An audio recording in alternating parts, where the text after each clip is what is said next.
Hello student, स्वागत है आपका आईसीटी वर्चुअल क्लासेस में। मैं हूं कविता, आपकी साइंस टीचर।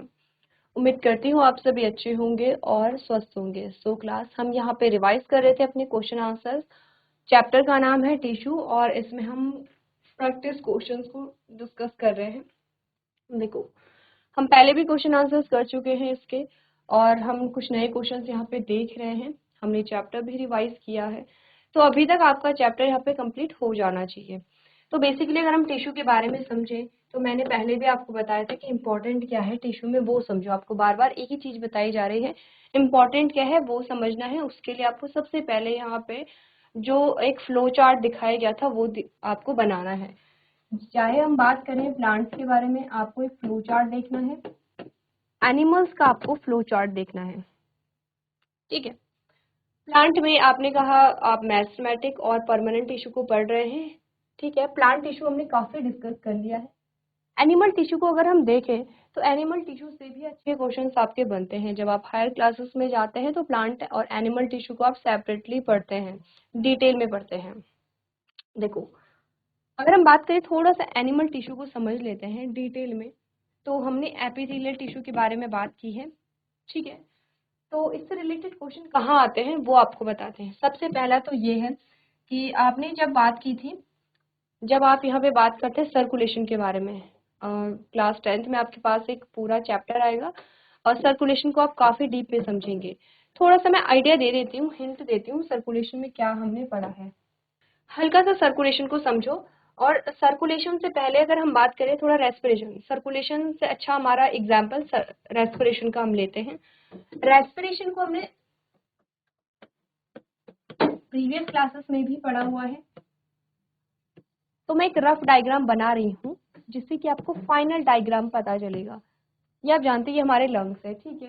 ये आप जानते हैं ये हमारा विंड पाइप है, ठीक है। ये विंड पाइप हमारा, ये ट्रैकिया आ गया है, जिसको हम ट्रैकिया भी कहते हैं, विंड पाइप को भी ट्रैकिया कहते हैं। ये हमारा क्या आ गया है यहाँ पे, ब्रोंकाई आ गया है यहाँ पे। अब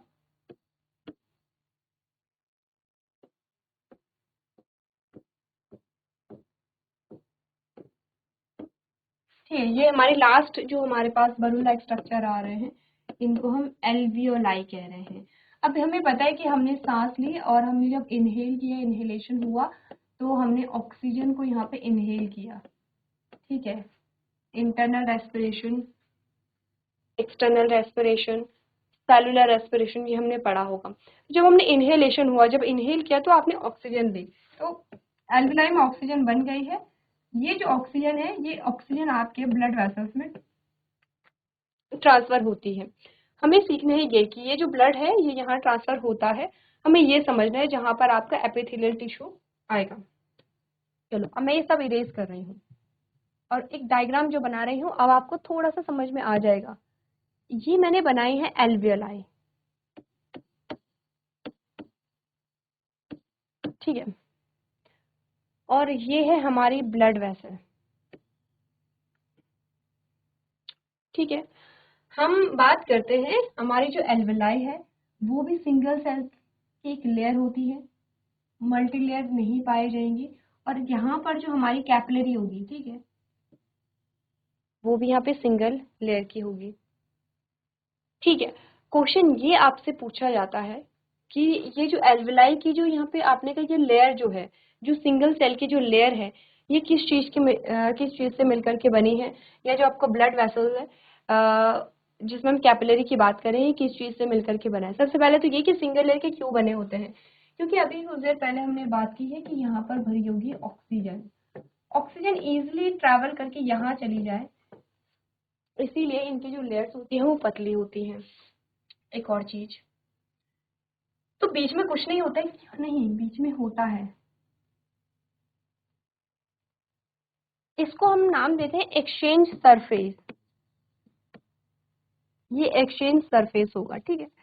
तो अभी हमें इतना डिटेल में नहीं जाना है, हम बात कर रहे थे एपिथेलियल टिश्यू के बारे में। एक बार सोचो, आपको जब हमने एपिथेलियल टिश्यू के बारे में बात की थी तो हमने देखा था, हमने बोला था एपिथेलियल टिश्यू कहाँ कहाँ पाया जाता है, क्या उसका काम है, यहाँ पर क्या फीचर्स है एपिथेलियल टिश्यू के, और कौन सा एपिथेलियल टिश्यू कहाँ पाया जाता है। और उन्हीं में आपने एक एल्विलाई का नाम भी सुना था, एक जगह पे आपने एल्वेलाई का नाम सुना था।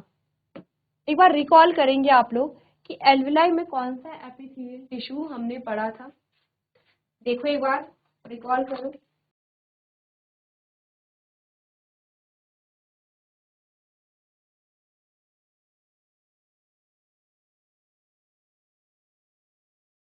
तो अगर मैं एक नाम लूं यहाँ पर किसका,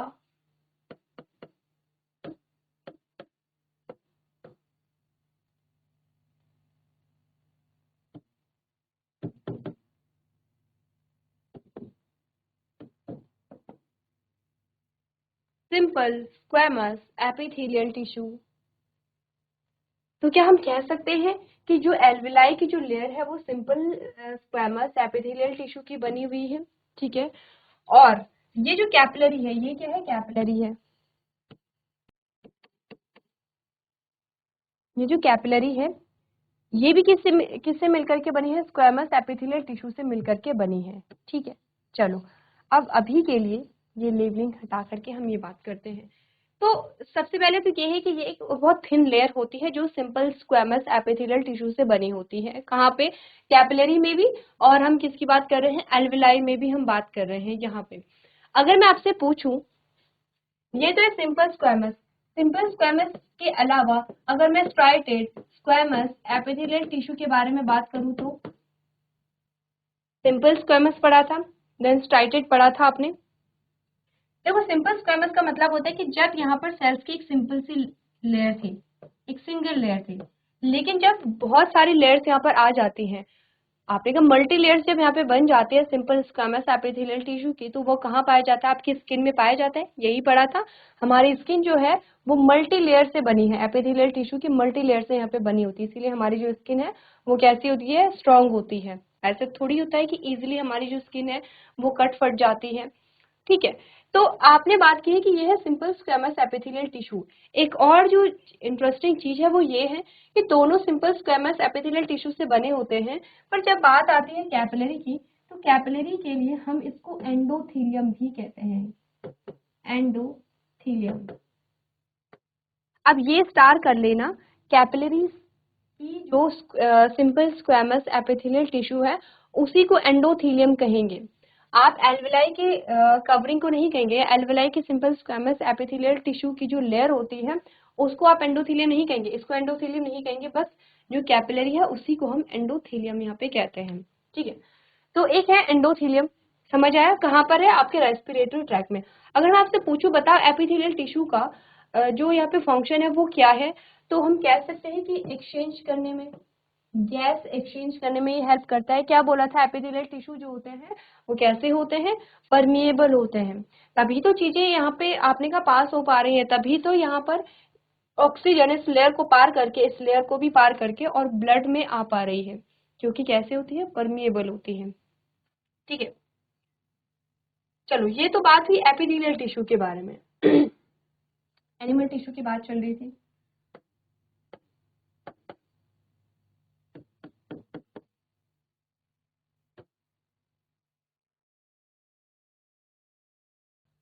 अगर क्वेश्चन आपके पास आए, थोड़ा सा हम आते हैं कनेक्टिव टिश्यू में।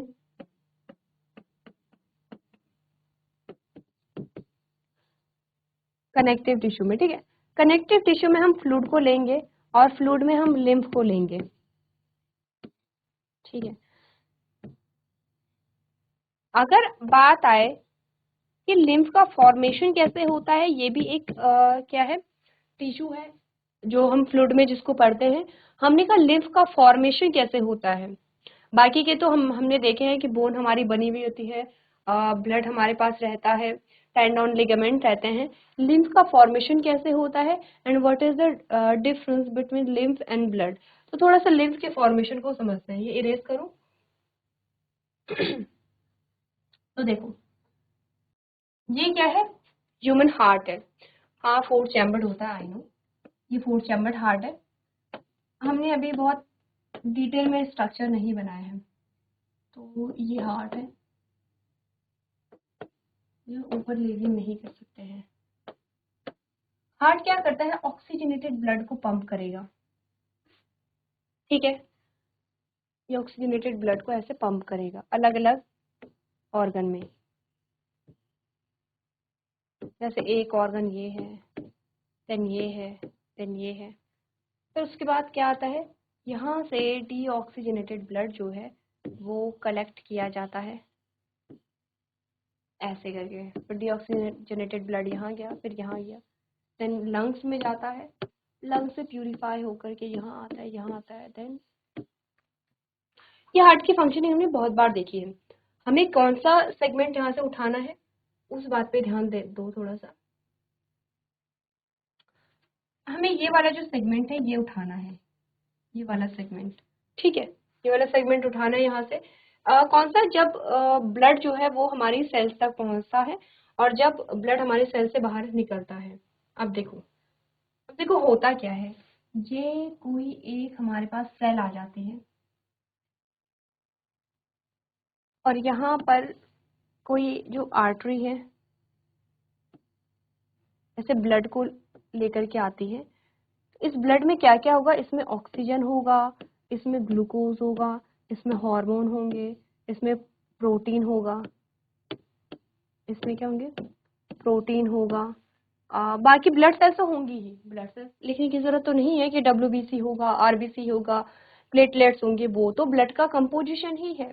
पर इसके अलावा ऑक्सीजन है, G ग्लूकोज है, H हार्मोन है, P प्रोटीन्स है, ये सारी चीजें होती हैं। अब हमने बोला ऐसा नहीं होता कि ब्लड जो है वो इस सेल के अंदर घुस जाएगा और तब जाकर के चीजों को यहाँ पे क्या करेगा, डिस्ट्रीब्यूट करेगा, नहीं ऐसा नहीं होता है। अच्छा, इससे पहले थोड़ा लिम्फ के बारे में भी प्लाज्मा के बारे में भी समझना पड़ेगा। जब हमने ब्लड पढ़ा था तो हमने पढ़ा था यहाँ पे कि ब्लड जो है वो प्लाज्मा से बना होगा और ब्लड जो बना होगा वो ब्लड सेल से बना होगा। मैं शॉर्ट में लिख रही हूँ मैक्सिमम चीजें, ठीक है। तो प्लाज्मा जो है उसका परसेंटेज हमने ज़्यादा देखा था और ब्लड सेल्स का जो परसेंटेज है वो कंपैरेटिवली कम देखा था। प्लाज्मा को जब हमने देखा तो प्लाज्मा किस चीज़ से मिलकर के बना है, तो हमने कहा प्लाज्मा जो है वो मैक्सिमम वाटर 90 से लेकर के 92% इसमें पानी है, बाकी रेस्ट इसमें कुछ प्रोटीन्स होती हैं जैसे कि एल्ब्यूमिन है, जैसे कि ग्लोबुलिन है, जैसे कि फाइब्रिनोजन है, ये इसकी 3 इंपॉर्टेंट प्रोटीन है। इसके अलावा इसमें कुछ मात्रा में आपने कहा और जो छोटी छोटी प्रोटीन है, इनके अलावा कुछ और प्रोटीन्स हो सकते हैं, कुछ हार्मोन्स यहाँ पे हो सकते हैं, ठीक है। मैक्सिमम क्वांटिटी इसकी है, तो हमें यही बात करनी है। तो यहाँ पर आपको पता है कि ब्लड जैसे रेड होता है, पूरा रेड होता है ब्लड, ठीक है, लेकिन ब्लड का जो मैट्रिक्स है वो कौन होगा, प्लाज्मा होगा। इसीलिए तो ब्लड हमें लिक्विड फॉर्म में मिलता है। तो हम ब्लड को रेड नहीं दिखा सकते हैं क्योंकि रेड दिखाएंगे तो अंदर जो भी लिखा होगा वो हमें दिखाई नहीं देगा। तो मैं इसे हाईलाइट कर रही हूँ, ठीक है। अब ऐसा नहीं है कि ब्लड पीला हो जाएगा, नहीं। हाँ, प्लाज्मा जो है वो येलोइश होता है, लेकिन क्योंकि आरबीसी में हीमोग्लोबिन है तो पूरा ब्लड हमें रेड ही देखने को मिलेगा, ठीक है। तो एक्चुअली में क्या होता है, प्लाज्मा पूरा का पूरा प्लाज्मा नहीं, लेकिन आपने कहा प्लाज्मा का आप कह सकते हैं कि जो वाटर वाला जो पोर्शन है वो हम कह सकते हैं, वो क्या हो जाता है, इस सेल के अंदर जाएगा। इसके साथ साथ कुछ और चीजें भी जाएंगी। अच्छा, ध्यान रखना है, हम ये क्यों नहीं कह रहे कि प्लाज्मा इसके अंदर जाता है, मैंने कहा प्लाज्मा का जो वाटर वाला पानी वाला जो पोर्शन है वो अंदर जाता है, क्योंकि ये 3 जो प्रोटीन है ये अंदर नहीं जाती हैं, ठीक है।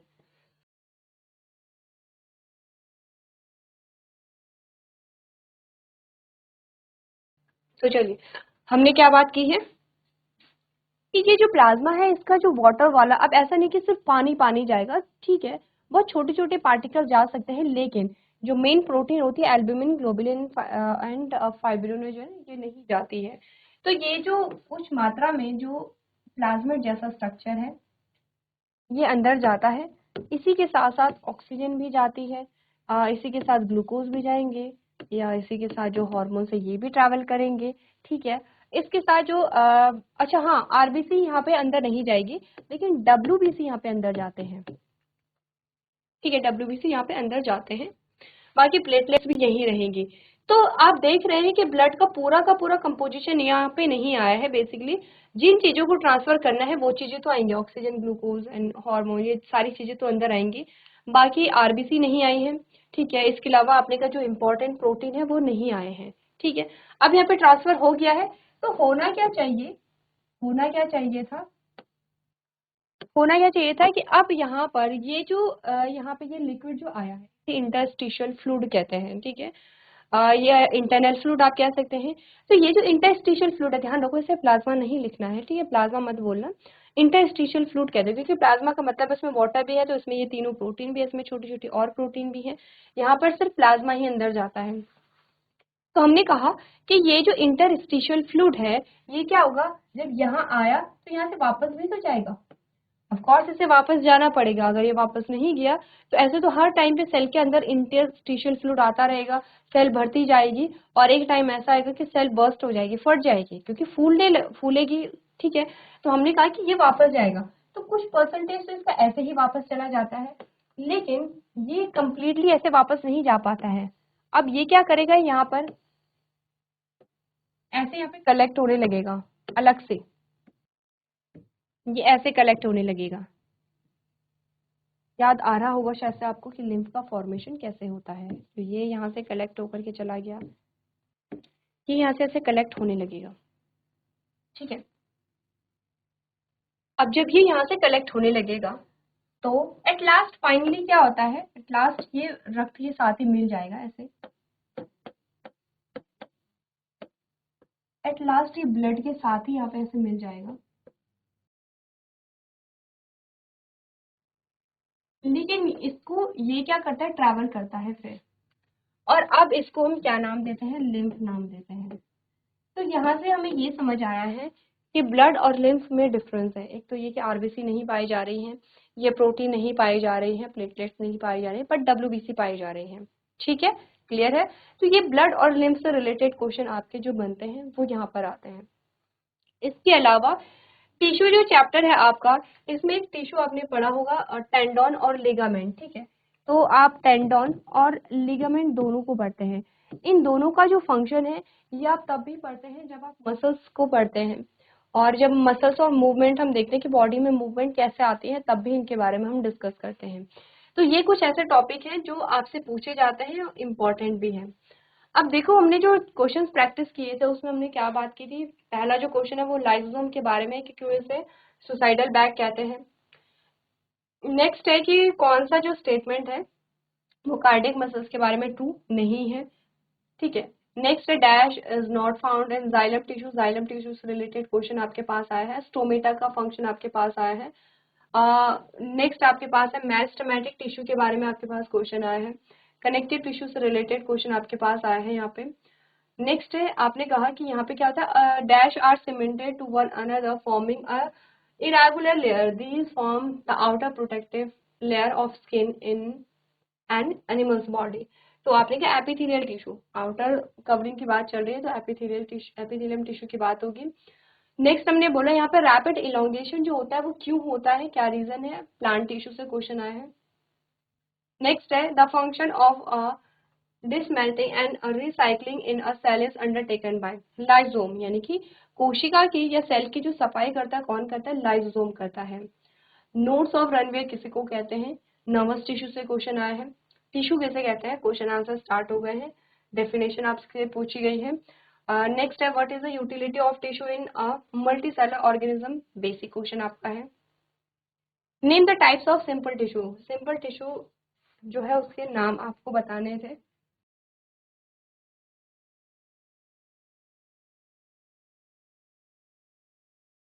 ठीक है, ये आपके पास सिंपल टिश्यू से क्वेश्चन आया है जो कि आपके प्लांट टिश्यू से क्वेश्चन आया है। Apical meristem again plant tissue से क्वेश्चन आया है। नेक्स्ट है कोकोनट हस्क किससे बनता है, प्लांट टिश्यू का क्वेश्चन आपके पास आता है। फ्लोएम अगेन प्लांट टिश्यू से क्वेश्चन आया है। Name the tissue response for movement of our body, उस टिश्यू का नाम बताइए जो हमारी बॉडी में मूवमेंट करता है, तो मस्कुलर टिश्यू। एनिमल टिश्यू से ये क्वेश्चन आया है। What does a neuron look like, neuron जो है वो कैसा दिखता है। तो आपने कहा कि देखो सिंपल सा क्वेश्चन है, न्यूरॉन कैसा दिखता है। आगे जो आपके ब्रांचेस दिखेंगे ये डेंड्राइट्स होंगी, बीच वाला पोर्शन इसको हम सोमा या सेल बॉडी कहते हैं, ये वाला पोर्शन एक्सोन कहलाता है, ठीक है। ये माइलिन शीथ होती हैं इस पे लगी हुई, बाकी के लास्ट की जो ब्रांचेस होते हैं इसे नर्व एंडिंग्स कहते हैं, यानी कि न्यूरॉन का जो एंड पार्ट होता है। तो एक न्यूरॉन का स्ट्रक्चर ये होता है। अगर हम इसको पढ़ते हैं तो हमने क्या पढ़ा, अ न्यूरॉन इज द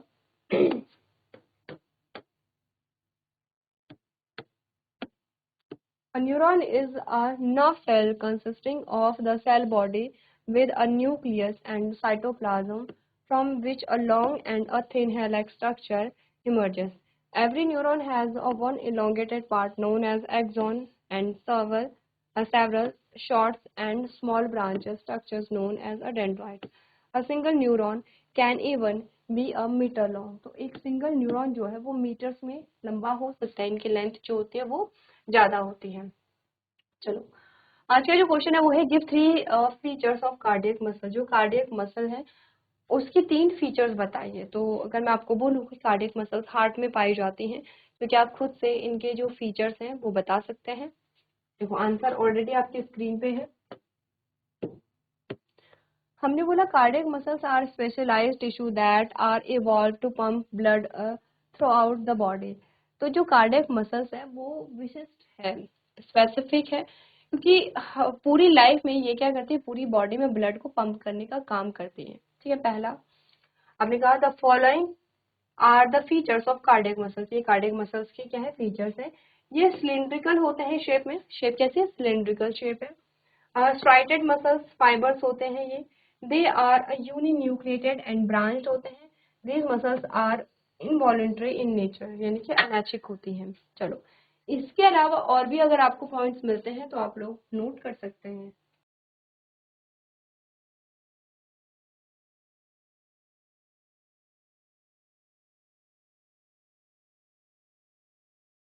चलो नेक्स्ट जो एक क्वेश्चन आपके पास आता है वह है what are the functions of areolar tissue. क्या फंक्शन है एरियोलर टिश्यू के? कहाँ से क्वेश्चन आए हैं? आपके एनिमल टिश्यू से क्वेश्चन आए हैं। एरियोलर जो एक कनेक्टिव टिश्यू है यहाँ पे, और दो टाइप के हमने देखे थे, एरियोलर एक है, एडिपोज एक है। ठीक है, एरियोलर अगेन दो पार्ट में डिवाइडेड है। आपने कहा areolar tissue are typically observed in animals. They are connective tissue and are found in between skin and muscles. Skin और muscles के बीच में पाया जाता है। They are also located around the blood vessels and nerves and are present in the bone marrow.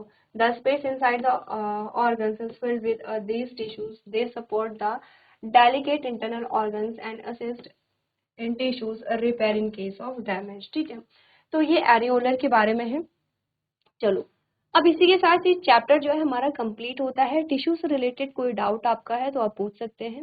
Next lecture में हम एक नए चैप्टर के क्वेश्चन आंसर्स यहाँ पर डिस्कस करेंगे। तो आज के सेशन में हम इतना ही करेंगे। अभी तक क्लास में बने रहने के लिए आपका धन्यवाद।